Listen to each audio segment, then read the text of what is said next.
Book Buzz, HarperCollins Book Buzz.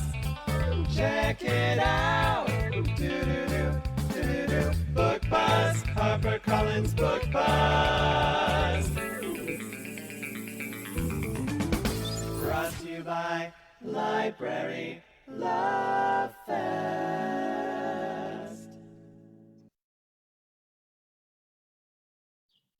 Hello, everyone. Hi, Lainey. Hi. Hi. Welcome back to another episode of Galley Club, the book club for librarians. I'm Virginia Stanley. Lainey Mays. And we have a very special guest who we'll bring on momentarily to talk to you about his book that we have been talking about for many months, but especially this past month, because it was our Galley Club selection. Before we do that, we would like to bring on Rachel Kim, who is our intern at HarperCollins for the summer. Rachel, you want to turn your camera off and say hi? Hello. Hi, Rachel. Hi. So Rachel's been a rock star helping us out at preparing for ALA, during ALA, post ALA, and she'll be checking out the questions that hopefully you all have for our author. So welcome, Rachel, to your first Facebook Live.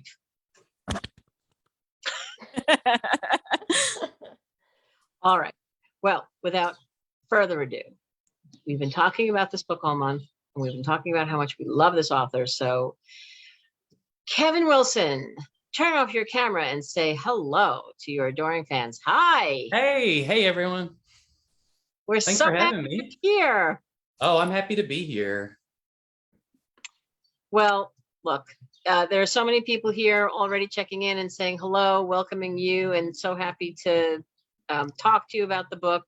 Your new book, Now Is Not the Time to Panic, which comes out in November.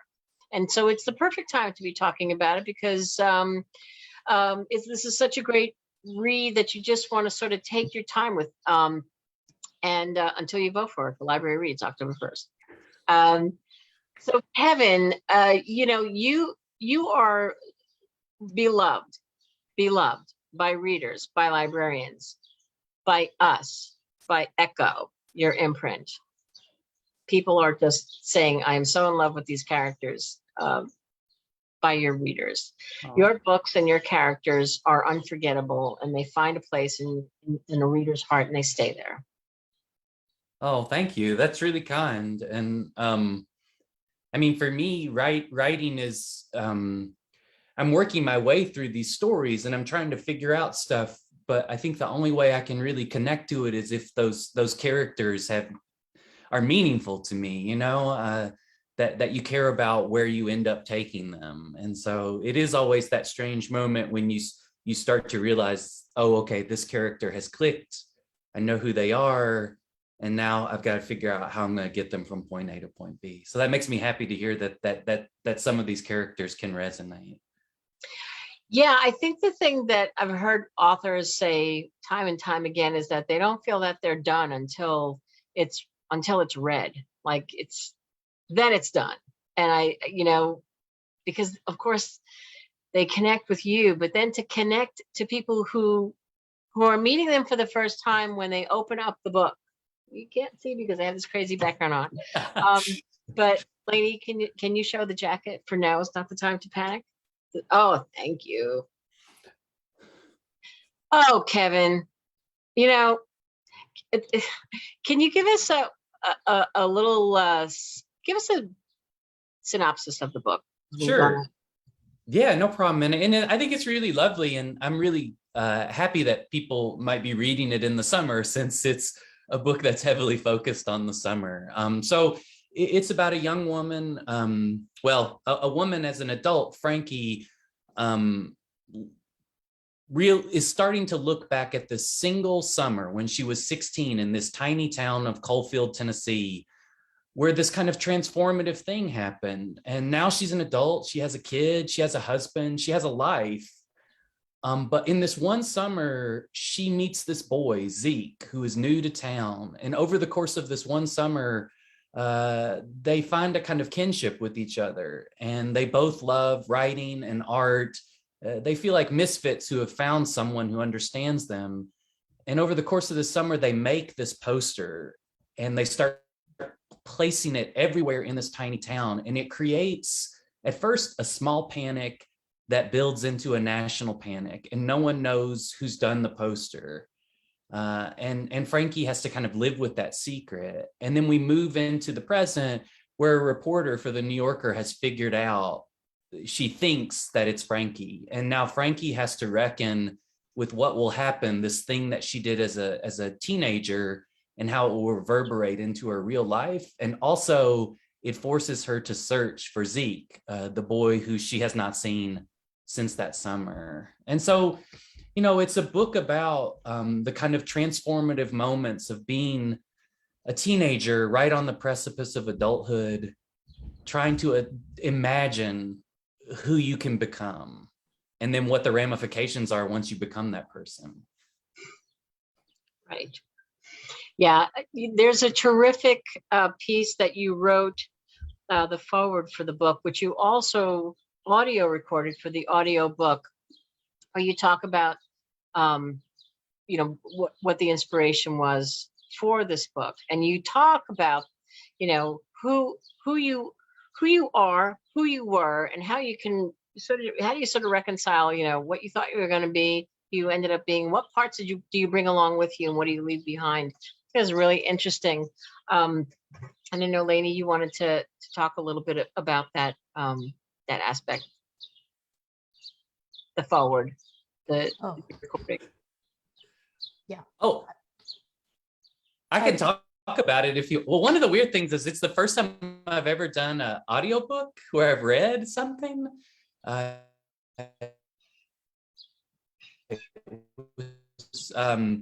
one of the weird of the recording, I think my ankle popped like 3 times as I shifted, and it sounded like a shotgun blast going off through the microphone.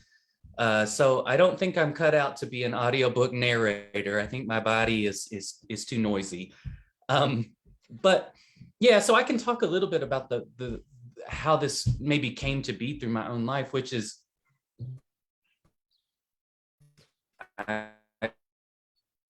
Kevin, we're missing your. I grew up in a tiny town that is very much what kind of. Oh shoot! Okay, can you hear me now? You're good now. Can you just start with like just your sentence right now? We just missed one sentence when you started. So sorry. Oh, good. But yeah, so I grew up in a tiny town with a lack. You know, I always was kind of isolated, felt kind of disconnected from the world, and then my freshman year of college at Vanderbilt University, over that summer after my first year, I lived in an apartment with my cousin and his best friend, Eric. And Eric had gone to NYU Film School. He was finishing up his MFA in acting at Alabama, and he was working as a janitor this summer and lived with us. And he was just unbelievably charismatic. And he was one of the first people who made me feel like art was something that you could make, that I could do it. And he encouraged me and made me feel special, you know, and in the same way that Frankie feels like this other person helps her become who she's going to be.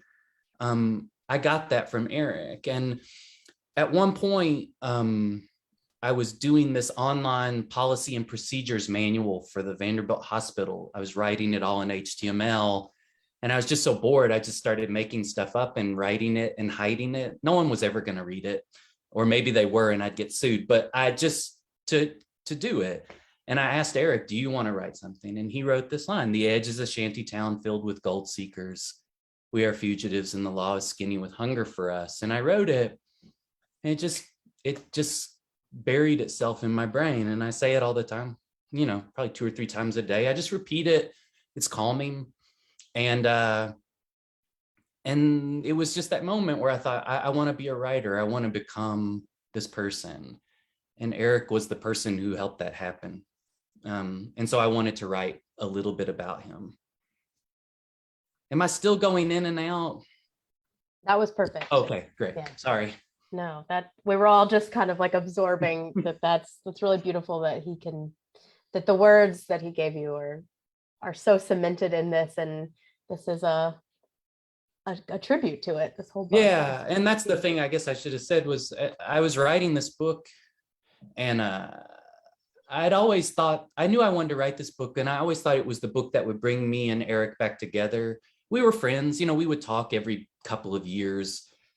But I thought, I'll write this book and it will, just like it does for Frankie and Zeke, it will pull us back together. And then during the pandemic, he died really suddenly, just of liver failure in LA. And I remember when my cousin called me and was like, Eric's passed away. I just thought, I don't know what the point of writing this book is anymore. Like, it's not going to bring him. And that's when my wife and my agent said, this is not a book about you and Eric. It's these characters that you've created, and you're not bound by real life. And that was incredibly helpful. I thought, okay, this is not me. It's Frankie and Zeke, and I can write them to the ending that I need. And that was that moment where, again, I'm so grateful for fiction, where I can write my way towards something that's believable, but helps me in the real world. Oh, that's beautiful. Kim McGee just wrote, librarian said, now you are sharing his wonderfulness with the world. Oh, thank you. Yeah, I don't know. There's no other way I could have honored him. I don't know. But he was incredibly special for me, and I feel like writing about him keeps him alive in some way. Yeah. Can you repeat the phrase again? And is there any way to, I don't know, sort of break it down? Like, I love the phrase. I love that it's still to this day is a phrase that is, almost like a mantra. But can you break it down? Yeah, I mean, well, part of it is, I have to say, like, I have Tourette's syndrome, and so I have like tics, and I also have like recurring unwanted thoughts, like just like a carousel, So my brain just works on loops all the time, and so repetition can be both like a trap that I fall into, but repetition can also be the way out of the trap. It helps center me if I can control it. I think it's what makes me a decent writer and storyteller, is that I'm just looping stories constantly in my head, trying to figure out how to work through them. So I think that's part of it. It's just, I grabbed onto something and it was calming. But, The Edge is a shanty town filled with gold seekers. And again, Eric thought about this for 2 seconds. It was just like, it's nonsense. I don't think there was no meaning behind it. But for me, when I say it, The Edge is a shanty town filled with gold seekers. And that's my stop. Here's where we are. We're at the edge. And so I can pause right there. And then we are fugitives, and the law is skinny with hunger for us is that forward momentum. Somebody's trying to get you, but they're not going to. Mm-hmm. Right? They're skinny with hunger, and they're never going to catch you. We'll always be fugitives. And that's for me, that secondary movement of the line. So I just say it, I'll be walking the dog or before I go to bed, and I'm just like, and my wife and my kids can tell, like, the way they know that the stuff goes in my head. I have like a distant look, but it's just like, the edge of the shanty town filled with gold seekers. We are fugitives, and the law is skinny with hunger for us. And I just do it over and over, and it's calming. It's better than some of the phrases I say. My kids will tell you they would rather me say that than other things that I have to shout out. That's for the next book. Yes, possibly.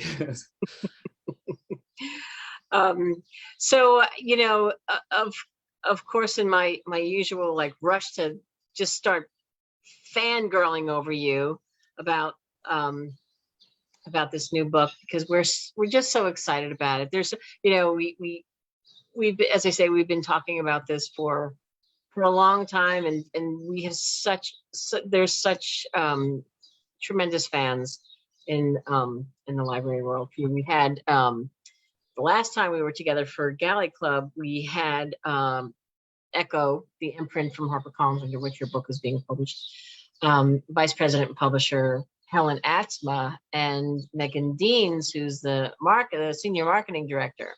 And they are so wonderful. And if you haven't had a chance to watch that episode, you should go back and watch it, because that's the fun thing about this Galley Club. We tell you about the book, and why you need to read it and how you can read it. And then we bring on some people from the team who've worked on the book and just sort of give us some, sort of the story behind the story as to,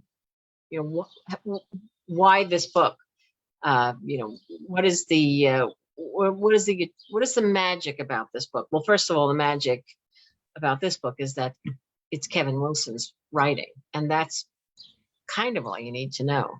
And I'm not just saying that. You all, there isn't a person who hasn't. Everybody who's read your books walks away saying, "Wow, what a unique storyteller." Nothing to See Here was your came out in 2019. That made the library reads list. New York Times bestseller, Jenna Today Show pick. It just named best book of the year by New York Times Book Review, Washington Post people, on and on and on. Just so much love for that book. Such a unique story in the way you told it, as you tell all of your stories, with tenderness, quirkiness, in the best sense of the word, uniqueness. I'm going to take out quirky and replace it with uniqueness. It's unique. It is unique. I'll take either of those, but yes. You're very kind, but it's heartfelt characters you don't forget, characters you just don't forget. And Nothing to See Here, the premise, well, I'll let you tell the premise for a second, because you should. That book was just extraordinary, as is this one, which is why we are so excited to have you on. But do you want to talk about Nothing to See Here for a sec?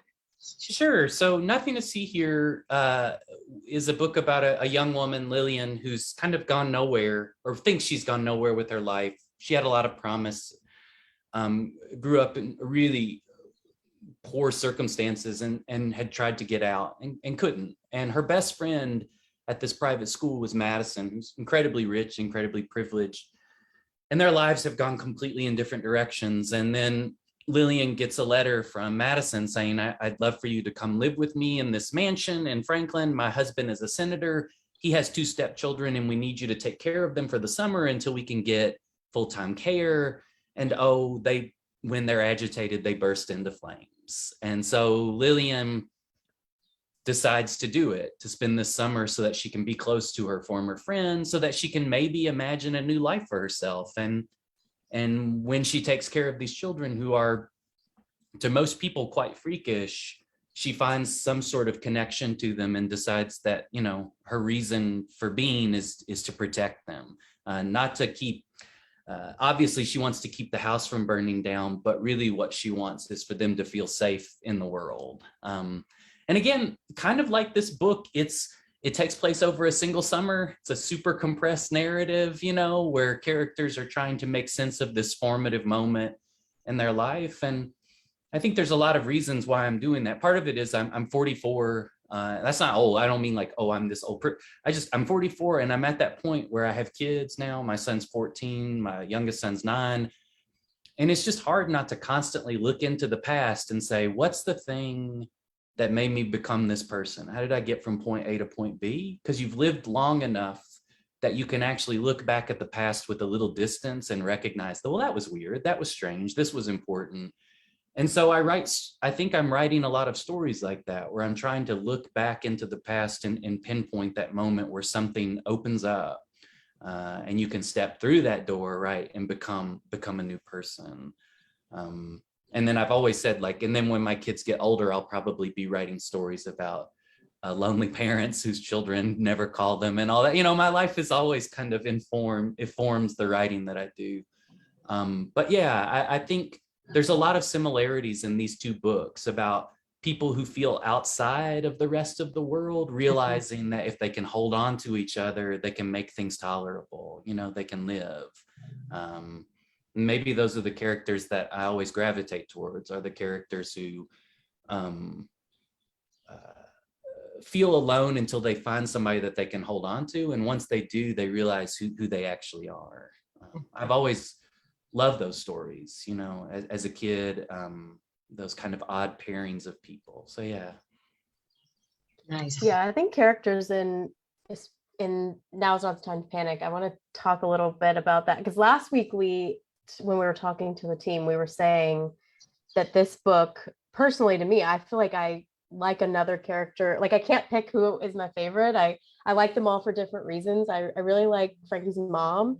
But I think that when you read this book, there's so many different perspectives that like people are going to read it in a different way. Like somebody might really latch on to like, oh, the parents are going through something, even though you don't see it on the page as much. Or you might think, like Frankie is really, really intense on this art, and you could go either way. So I just, bravo, I love them all. And I think every time I think about it, I like someone for other reasons. But when you were writing, like, why did you choose to tell it mainly from Frankie's point of view? Like, why was that the way it went? Yeah, I mean, well, so one thing I'll say before this, thank you, Lainey, that's really kind. And this is so one of my like standard operating procedures with writing is I just make parents bad. I write about bad parents a lot, like in The Family Fannies about the worst parents. And even in Nothing to See Here, like Lillian's mom is just awful. And, the Madison's husband, he's terrible to the children. Like I just write a lot about bad parents. And I remember with Nothing to See Here, my editor said, do you want to go back and make the mom a little more nuanced and and I was like, not really. I just don't, they're just not good, some people, so, but with this book, for the first time, I was like, what, like, I think I need one decent parent in here. Like, I need to give a little nuance. And maybe because I'm a parent now, I'm like, man, the parents really get the short shrift here. They need a little more nuance. So with Frankie's mom was the first time where I was like, I want to make her like present. And it's not like, there are struggles and it's difficult and Frankie's not easy, but I finally wanted to have a parent where I was like, they love their kids. They protect them. They do the best that they can. So that opened up a home. Although Frankie's dad is terrible, of just without any nuance of bag. So I still do what I do. But why did I tell it from Frankie's perspective? Is I think about this a lot, and I probably don't have a good answer for it, is that like all four of my novels, really, to my mind, the main character is a female main character, and I'm a guy, right? And so like I get that question a lot, like, why do you write female characters? And I don't have like a great answer. I think maybe I'm just not interrogating enough. But one is I feel really comfortable in that female voice for whatever reason. Like I'm not saying that I'm good at it or that like I'm effective. What I mean is it's comfortable for me to be there. It feels right to me. And part of it too is like, I just always feel like I don't want the work to ever seem too autobiographical, and I always get plausible deniability. Like I feel like I can throw off like lazy readers if I just make the main character. Because I mean, honestly, every character in every book is just me. I'm just like hiding myself in all these characters so that no one will know. But I think also the part of it too is like, most of my friends are women. Obviously, like I grew up with a mom and a sister and my wife, and I am really interested in the ways in which these female characters have to navigate the world in a way different than the male characters do. Because I always have a male character like as the secondary main person, and I just feel like in terms of like conflict and how I move the narrative, I'm just more intrigued in how like a woman and the constraints placed upon that character make the narrative move in different ways. And I think it's just something I'll probably always, in some ways, do. It feels right to me. I'm going to argue because you said you're not good at it, but are you not saying you're good at it? But I think so. I think it shines through that it's so well written, but also I think what makes it doesn't really matter if it's female or male, because these are like really universal things that you're talking about. Like Frankie wants to be included. She wants to be important. She wants to go down in history, even if it's just for her, like even if that only means something within her. And so I think all of those are really universal things. It doesn't matter. Yeah. Everybody can connect to it. I think that's like, because some reviews are like, it's hard to believe a man wrote this. And other reviews are like, you can tell a dude wrote this. Like, I can't control how the reader interprets the work. Like I leave that to the higher powers, like that's the reader. And I don't think anyone's wrong about that. All I can do is try to get them correct enough in my head that the reader gives me the benefit of the doubt if they think I guess I'm wrong. And mostly what I focus on is desire. If I can figure out what the character wants, then usually I can make the reader connect in a way that even if I get some stuff wrong, they're willing to let it slide because I'm moving them towards something that's important. Mm-hmm. And that's always like, you're never gonna get it entirely right because like there's no singular woman or man, so like I don't want to tie myself in knots. I just want to get the desire right. And if I can get that, then the reader will follow me, I hope. Yeah, everybody has their own lenses that they bring to living in the world. Yeah. Right. It's all subjective too, but you're that's I think that's a compliment actually when people they used to say that about Wally Lamb, it's that especially she's come undone. It's like, a man wrote this, really? It's like, well, why couldn't a man have written this? Of course.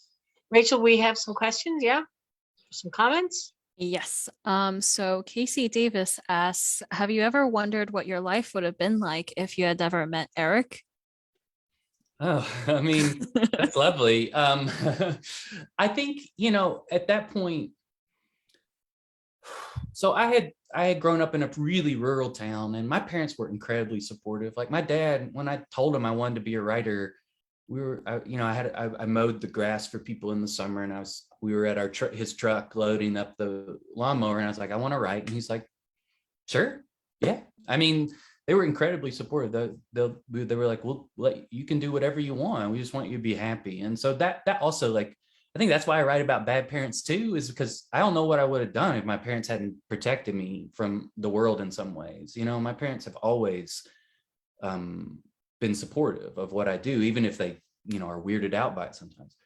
So I think at that point I was going to college and I was starting to read like contemporary fiction and starting to realize I wanted to be a writer. So I think I would have still in some ways found my way towards writing and a life, but it wouldn't nearly have been as transformative as that summer with Eric. I feel like I would have missed on the being able to pinpoint that's the moment where it really unlocked for me. So I'm forever grateful for that. I think like one of the dangers of the past is you want to believe that like you can hold on to everyone in your life forever. And it's just not possible. Like once you have a family and you have kids, like your life takes you away from people. And so Eric and I rarely talked, every couple of years we would email. But one of the things that was lovely is looking back at this story and looking back at that summer with him, I was like, God, I mean, he's probably one of the most formative people in my entire life for like one summer. So I'm grateful for it. And my life, who's to say, but he certainly sped up the belief that I could become something.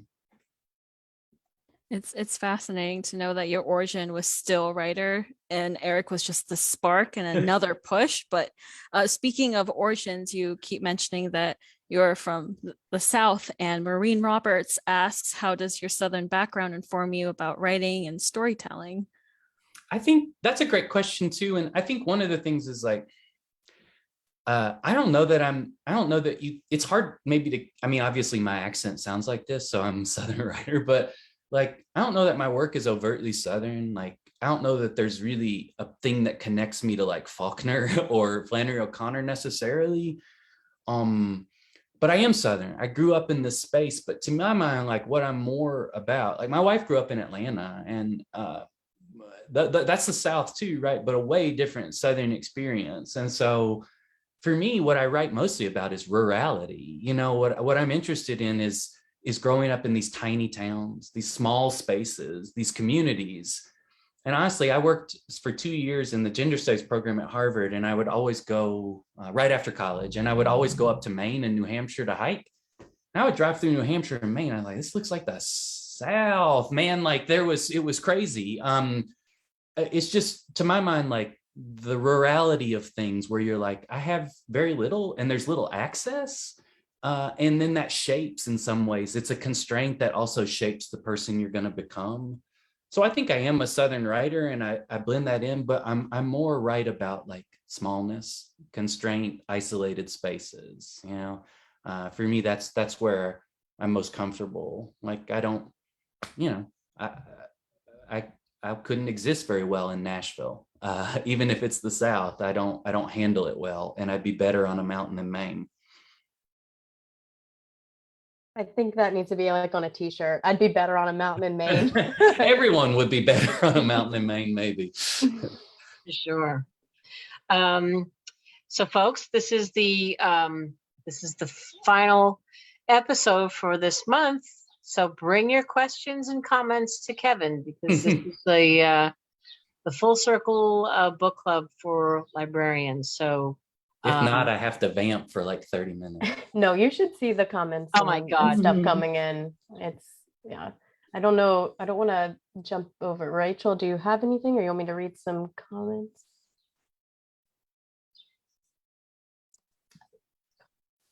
Okay. Donna Rasmussen just said, let's do our next LLF book club live in Maine on a mountain. Sign me up. See what you started?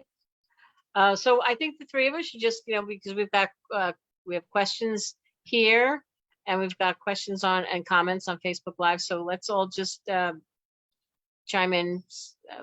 Rachel, do you see a question or a comment? And then we'll round robin.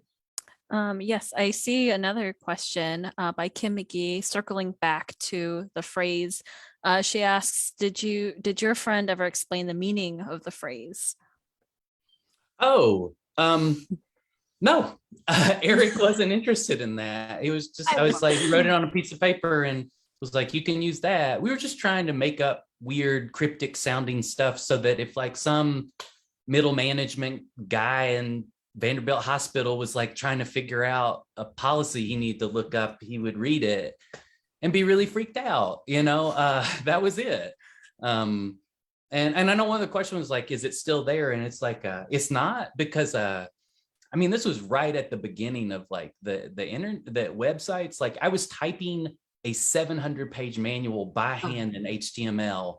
I would just go up into an office. No one knew what I was doing as a workspace student. They had no idea. One time a tornado hit Nashville and I was on the 5th floor.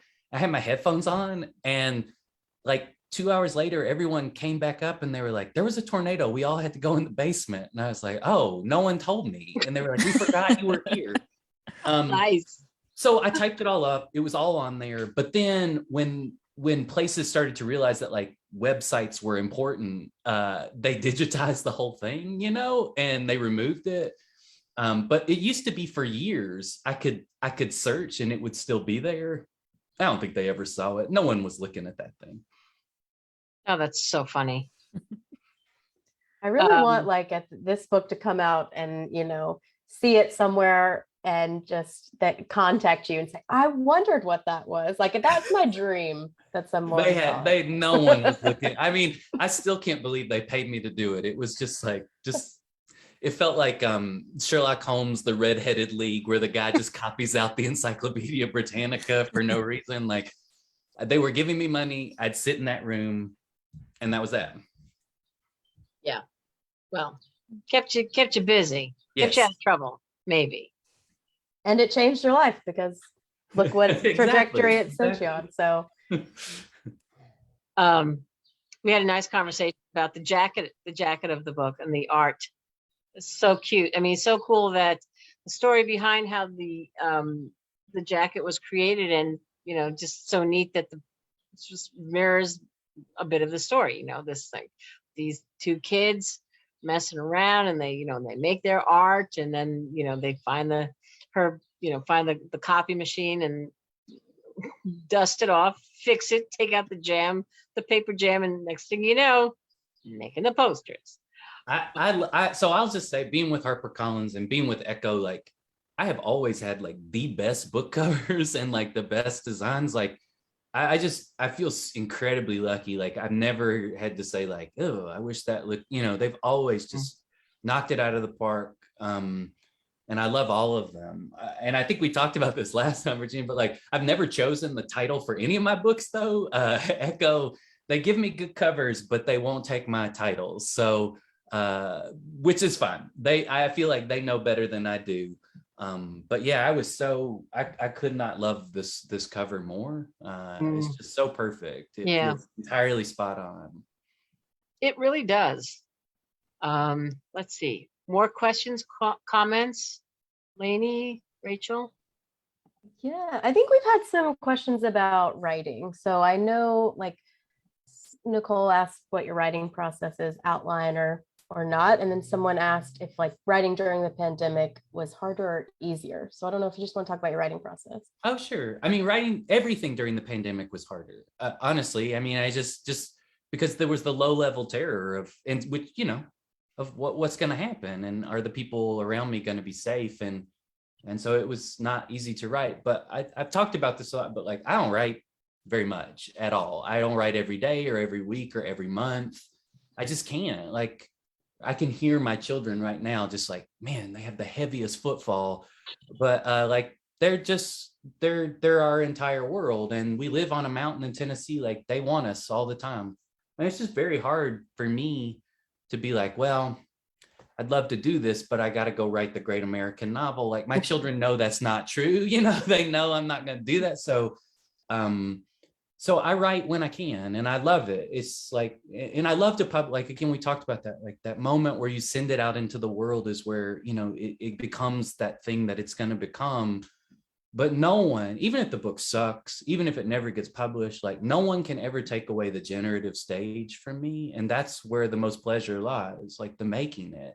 Just me, you know, on my computer, typing my way through this thing that I control. So writing is something I love. And so I never want it to feel like a chore. And the way that my life works is I just don't write a ton, and I just write in my head. So my process is kind of outlining, which is just, I just worry the story over and over in my head for years, just looping it.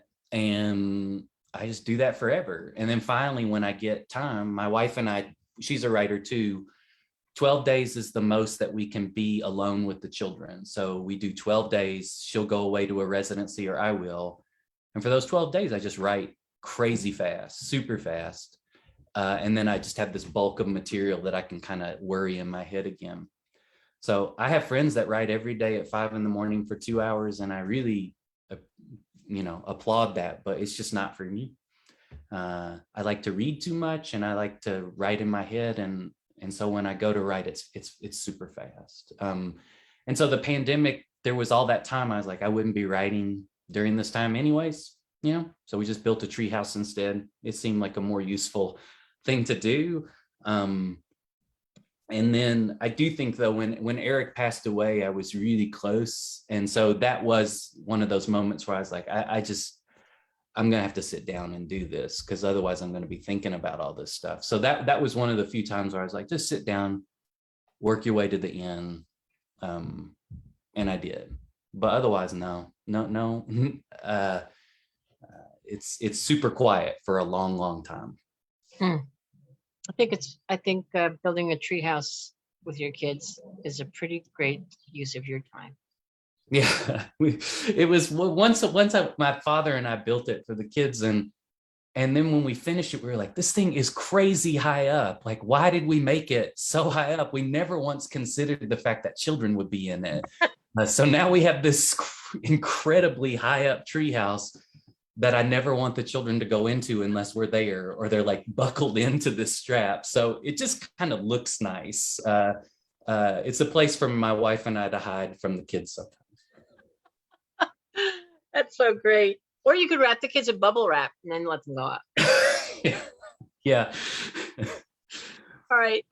Rachel, Lainey, we have questions, comments. There is another one by Donna, and you've mentioned this before. Your affinity for writing the female perspective, and that all of your characters are you in some way. Which of your characters in this book do you identify most with, male or female, and why?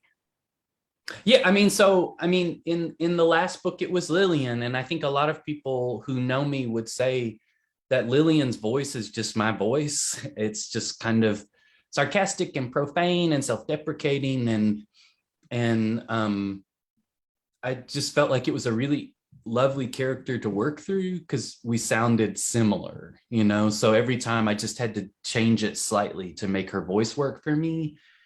And with this one, I still connect to Frankie, you know, and I call her Frankie because I mean, a lot of ways she like one of my favorite characters as a teenager in any book is Carson McCullers, a member of the wedding, you know, Frankie. In that, this kind of tomboyish girl who keeps changing her name to figure out who she's going to be. You know, she's Frankie, she's Frances, she's F. And regardless of gender, like that, I just knew that character. I was like, that's me, like that kind of weird anger at being isolated and not having anyone who kind of understands you. That kind of androgyny of not even knowing what you want because you're still like not formed as a person yet. And so I pulled a lot of Frankie into this book of Now Is Not the Time to Panic. And in that character, it's hard not to think of myself in some ways, which is that what do you do when you're isolated and how do you make the world tolerable? And I felt for Frankie, I felt connected to her in a lot of ways. But I think by that token, like Zeke is a character who struggles with mental illness, which is also me. You know, I'm just cutting up little parts of myself and hiding them. And that allows me to feel like I know something about the character so that then I can build the fictional person that's not me at all in any way, shape, or form. But I always hide something so that I feel like that's my spark that will help me figure them out because I know this one thing because I have it. So it's hard to say like a favorite character because they're all like little pieces of me. Like even the bad characters, I'm like, oh yeah, that's partly me too. It's actually someone going back to the writing, Christine said it's refreshing to hear such an accomplished writer who sets their own schedule and not the whole write every day mantra, some push. So it's great hearing you have a great work-life balance. So that's what Well, I just think like, I don't know how anyone writes every day if you have a kid. I just don't get it. Or if you have like an intense job. And like, I think one of the things I've always loved about writing is it really is available to everyone. Like I wanted to make movies when I was a kid, but I was like, how am I going to get a $10,000 camera? How am I going to convince more than one other person to make a movie with me? Like, it just seemed impossible. But writing, I was like, I can do this. Like, it's just me. And I feel like there's so much about art that frustrates me a little bit, this idea that it requires a certain process. And then that makes other people feel like, well, I have a full-time job. I do this every day. There's no way I could also write a novel. And that drives me nuts. Or it's like, we've got a baby. I'm sleeping 3 hours a night. Like, then don't write a book. I mean, like, you are still a writer. Like there are moments where it's not going to be possible. And that idea of like, this is the way that everyone has to work to make something just makes no sense to me. And I think I wouldn't have, I don't want to say, but there was an author who said, you know, how do you become a writer? And he said, you got to get up every day and put on your suit and put on a tie, get your briefcase, you walk out the door, and then you walk right back in and you sit at your desk and it's a job. And I was like, that sounds so effing awful. I'll never be a writer, I guess. I just couldn't imagine it. And I was happy when I met other people who were like, yeah, it's possible to do it in whatever way that you can. You just fashion it so that it fits into the life that you've made for yourself. Yeah, whatever works for you. Yeah. And somebody asked, let's see, who was that? I think Nicole. Are you a Nancy Drew fan? I think you should write Frankie's book for us because it sounded so good. I love, so like I grew up reading the Hardy Boys and then read all the Hardy Boys and read the Nancy Drews and loved the Nancy Drews. And actually, but the one that it was the same woman that wrote the Nancy, you know, like it's obviously, but like it was the series called the Penny Nichols series. They did like 5 of them. And Penny Nichols, man, she was awesome. And it's a little darker than Nancy Drew and a little more dangerous. And so, yeah, I loved all those things. I love those ideas of like these young people like exploring the mysteries of the world and the dangers of the world. And what was always reassuring was that that they solve them, you know. I've always loved that kind of procedure, that the world is a mysterious place, but if you adhere to it and you follow it and you open up the world and go into spaces that maybe you wouldn't have otherwise, you can find your way out of it and you can solve it. So yeah, and I want to write the evil Nancy Drew book. I very much would love to do that. And my sons and I have read a lot of the Nancy Drews since, and I still love them. You know, I still love reading them. I love the language, the sound of them, the pacing, just so good. Trixie Belden mysteries too. Yeah, yeah. But yeah, they're that. You know, when Frankie is writing that weird Nancy Drew mystery, it's because I love them. You know, what else would you want to do? Right. It's funny. I know Laura Lippman is a Trixie Belden, doing an interview with her and reading about her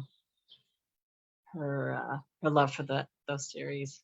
If I could, I would write a mystery every year. I would love to be like I grew up reading pulp novels, but like I cannot write a mystery that isn't solved in 3 pages.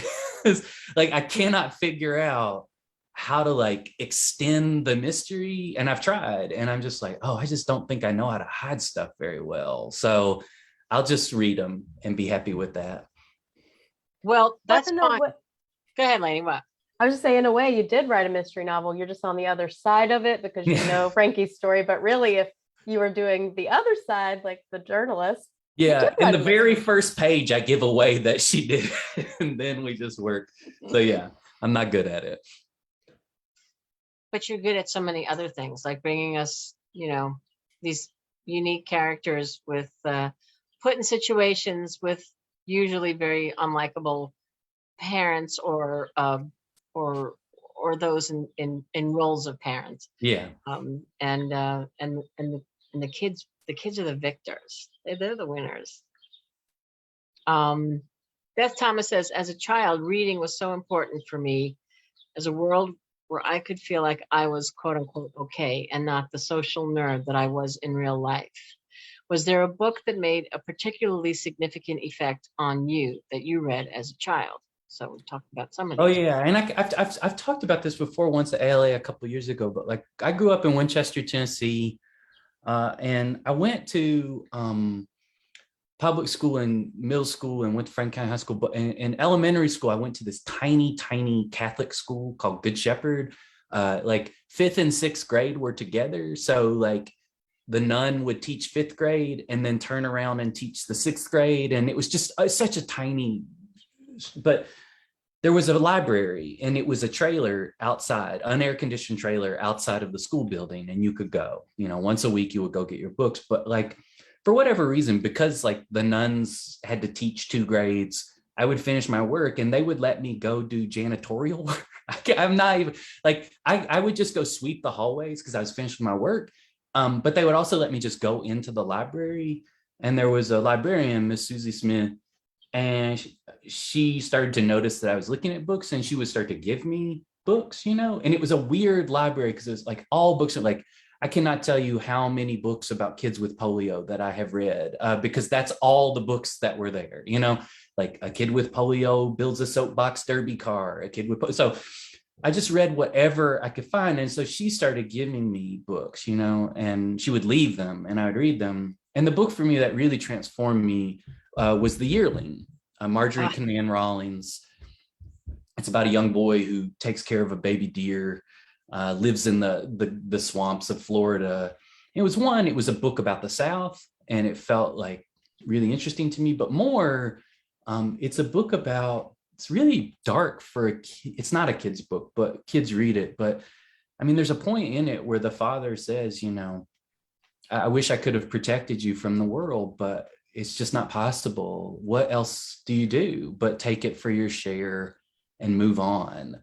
And I kind of love that the book didn't shy away from the fact that like life can be incredibly painful, but that like you can live, you can survive it, and he says, I loved watching you with your deer, this moment of like that's the happiness that you got, even if life didn't ultimately work out in that moment. And there's a character in it named Fodderwing, and I just loved him. He was kind of broken kid. He tried to fly, jumping off of a barn, and messed up his body in some ways. And he was known to talk to animals, and he had kind of weird soothsaying abilities. I thought he was so lovely and beautiful. And I don't think I'm spoiling it, but he dies. He just is sick and dies. And it's like halfway through the book. It just kind of ruined me. But there's a moment where he says he's hearing Fodderwing in his head, the main character, Jody. And we named our first son Griff. He's Griffith Fodderwing Wilson, which I'm sure he's not super jazzed that we named him after the dead kid in the yearling, but there's a moment in the book where Jody, he knows that Fodderwing's going to name the deer that they've gotten, and he's about to go to sleep, and he says he knows that it will, whatever, that Fodderwing says, it will be strange, but it will also be wonderful. And that's what I was like, that's what I want my kid to be, strange and wonderful. So that book just unlocks so many things for me. I read it a lot. It's just so beautiful. Okay, Lainey and I are crying. So Rachel, read something. I know. Yeah. Sorry. No. I shouldn't have Don't be said they sorry. died. I should have. No, but it's beautiful. It's beautiful. There was a moment when I read Harry Potter to my first son. We were reading it, and like in the first page, I was like, "Oh wait, Harry's parents die," and so on the fly, I said they were missing, and we read like the first 200 pages of that book, and it was so awkward because I wanted to prevent him from that moment. And there'd be moments where Harry's like, "You don't understand. Your parents aren't missing." I kept editing as we went, and finally Griff said, "Hey, are they dead? Someone at school says they're dead." And I was like, "They are." And he's like, "Why didn't you just tell me?" I was like, "Okay, I can't. I'm not gonna do that anymore. I'm not gonna like hide the thing from you." Because no matter how hard you try, you just make it weird, right? So I think there is something about those moments where books can be transformative in that way. How old was he when you read that to him and that he had that question? Do you remember? 6. And he knew because everyone had seen the movie. Like every single person knew that book. So I was just like, yeah. And then he got really tired of them. We didn't even finish them because he's like, a lot of people are dying. I think I'm cool. Let's just go back to the Nancy Drews, but it taught me, like, I think the thing I loved about the yearling was like, there is pain, but you can survive it. So I don't know why I tried to hide that, except that that's what you try to do. Your gut is, your instinct is to protect. Yeah. Like you were saying, but life has pain, and, it's, good. Well, good for Griff, Yes. he can take. He can. Weird nerdy kids are beautiful. I have one, says Tony Nico. Kim McGee says, we all want to protect our kids from the world, and I would rather they learn the truth from books than on the school bus. That's nice. Yeah. Beautiful. Yeah. Anybody else? Rachel, Lainey, we want to make sure that we get to everybody's questions and or comments. So if we haven't asked it, post it again so that we get to it. There's a couple questions. You spoke before about how you're always writing in your head and you don't write every day, but Casey Davis asks, what are you reading now? Oh, so I just finished a novel that's coming out by an author named Blair Braverman. Yeah. And I read it in 5 hours. Like, I could not stop reading it. She wrote Welcome to the Goddamn Ice Cube, a memoir. I love her work. Like, she can do no wrong. And this is her first novel, and I thought it was just brilliant. And actually the name, I'm terrible with titles. The name is escaping me. Small Game? Yes. It was so great, and I loved it so much. And then the other thing is I read, so I'm reading for myself, but then I read, we alternate nights. So my wife and Griff are reading Bram Stoker's Dracula. And then on the second night, Griff and I read our book, and that's Larry Niven's Ringworld. It's a sci-fi classic. It is the most incomprehensible book that I've ever read, and we are almost done. We'll finish it actually tomorrow. And then Patch and I are reading a biography of a women's basketball player named Molly Bolin. She was the first woman to sign in the WBL. She played in Iowa. And it's like, I have absolutely fallen in love with this person. Like, she was the biggest badass. Like, just I love basketball, and I love women's basketball. Like, Nothing to See Here has that. So we're Yeah, reading this biography that I found at a used bookstore. I was just like, what the hell is this? And now it's all anyone in our family can talk about is Machine Gun Molly, who was like the Steph Curry of the WBL. And I think everyone in our family has the biggest crush on this person now. So yeah, my reading is weird because it's kind of collective with everyone in our family. So we're just always moving through different books. how fun. Yeah, somebody asked for the title again. It was Small Game by Blair Braverman, and I put the link for June Galley if you guys want to Oh man, read so it. good.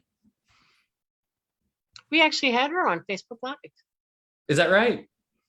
Her books are so different because we had her for the kind of like it was a more photographic book for the dogs, and it was like so fascinating because she knows so much about wildlife and these dogs that I was just like, the hour went away and I was like, I have 20 more questions just about dogs and sledding. So It was interesting. We should, you know what? You can go back to Library Love Fest and go into YouTube and type her name in, and it'll come right up. You can watch it. And Lainey, Awesome. thanks for put the link in there. Thank you, Kevin. That's Yeah, very well, nice. that's what I'm going to be doing. Yeah, cool. Kim McGee says your family is its own little book club. It really is. Yeah. Rachel, anything else? Again, Okay. we don't want to miss anyone. One more question from Kim McGee. She asked, can you give us a hint on what you're working on now? Ooh. Not much of anything, but yeah. So what I'll say is like, I think when I wrote Family Fang, I thought I was never going to get to write another book. So I put everything in it. So actually in that book, the main character stars in a movie where she takes care of children who burst into flames. And actually the line, the edge is a shantytown is also in the Family Fang. But then I was like, oh shit, I have to write more books. So I just started taking stuff, and I do this constantly where I'll take something. So from that, now is not the time to panic. Frankie has written a novel for adults that doesn't do well. It's not critically well received. It's about a woman who has multiple siblings, all named the same name. The same dad has named them all the same, and she's going to pick them up cross country as they go to his funeral. And so all of my books are always people who don't leave ever. So I want to write a book where people have to move. And so I'm writing a little bit about siblings and passing through space. And hopefully I'll figure that out. Love that. That's Very fantastic. exciting. Yeah. Any last minute questions? I think we pretty much got to everybody's questions just in time since it's 3, but there's so much love, even on, because you can see the ones in Zoom, but on Facebook as well, everybody is so excited. They're also very excited to read the new book when it comes. Oh, well, God, I better write it then. Yeah, well, when you get around to it. Yeah. Go build a treehouse first. I will, and then I'll do it. Are you going to have a cool stamp for this book? Do you remember do you remember? Of course you do. You had the flame stamp. I think you should have something for this. I do. I made a stamp. Did you? So when I sign books, yeah, I'll have a little stamp. What's it going to be? It just says in kind of paper cut letters, "We are fugitives." Oh, that's so cool. I feel like we have to collect the stamps for every book. It's all because I read once with Amor Tolles, and just such a nice, just unbelievably nice guy and such a fantastic writer. But we were signing books and he had this awesome little stamp. He's like, oh yeah, it's a good thing to do. And my signature is just a line and a line. It's and every time I feel bad, people wait to get a signature and they're like, that's it? Oh my God, anyone could. So I got the stamp to make up for it. I'm like, this is a bad signature, but here's a nice personalized stamp. So yeah, it's fun to pick it out. Love that. Love that. Well, I think this has been a wonderful hour. Thank you so much for coming on, for talking to us about your fabulous, beautiful, unique, tender-hearted, thoughtful book. Now is not the time to panic. We love these characters as children. We love to see what happens to Francis, and everything in between. It goes on sale November 8th. Library Reads votes are due October 1. We have the links yet again here for anyone who hasn't read it. Dive in and be transported to the world of Kevin Wilson, which is a safe and wonderful, beautiful place to be. Oh, thank y'all so much. I really loved it. Thank you, Kevin. Thank you so much. And so we now would, Kevin, hang on. We're going to announce the next book because we're coming up on a holiday weekend. So we thought give you a little bit more time to read the next book for the July Galley Club. And Yep. so, Lainey, do you want to do the honors? Oh, of course. Everyone pretend that there's a drum roll and or there's an actual one. Thank you. You're welcome. On the Rooftop by Margaret Wilkerson Sexton. We're very excited. This will be our July selection, and we've heard you. We know you want extra time if all possible. So that's why we're giving the sneak peek now. And then we will be commencing after the 4th of July weekend. So you have a long time to get reading.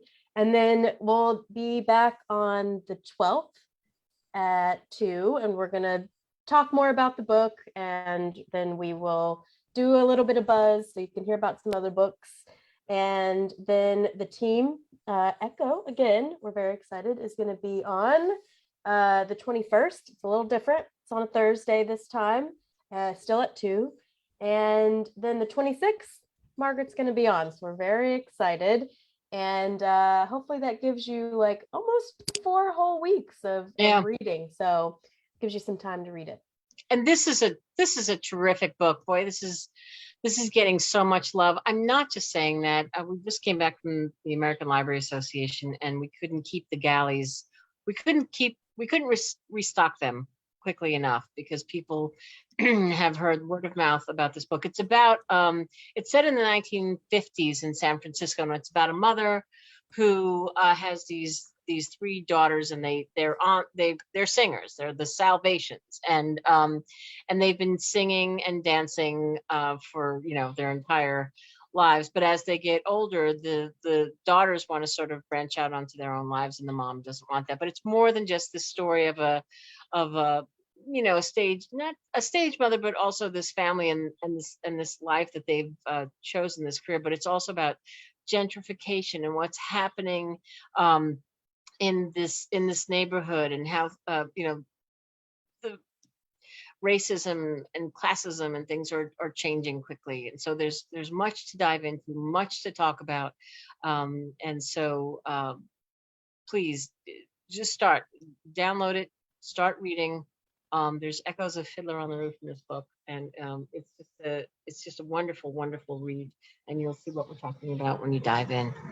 Yeah, and I put the link for the first episode on the 12th at 2, Zoom and Facebook Live, whatever, pick your poison. It's in the chat on both screens. So go ahead and sign up. If you sign up on Zoom, you get notifications. So just a thought. And Kevin, what did you put in here? A Kind of Freedom is one of my faves of the last 10 years. Did Kevin just write that? Yeah, that was her first novel. I love her work so much. So I'm excited. Beautiful. Beautiful. Thank you. Thank you for doing that. Very cool. Yeah, we're very excited to talk to her and to meet and to talk to the team about the book, the story behind the story, where you get all this inside skinny of things you would never imagine. So, And Rachel, thanks for fielding the calls and for joining us on your very first Facebook Live. You did a great job. Of course. Happy to be here. Thank you.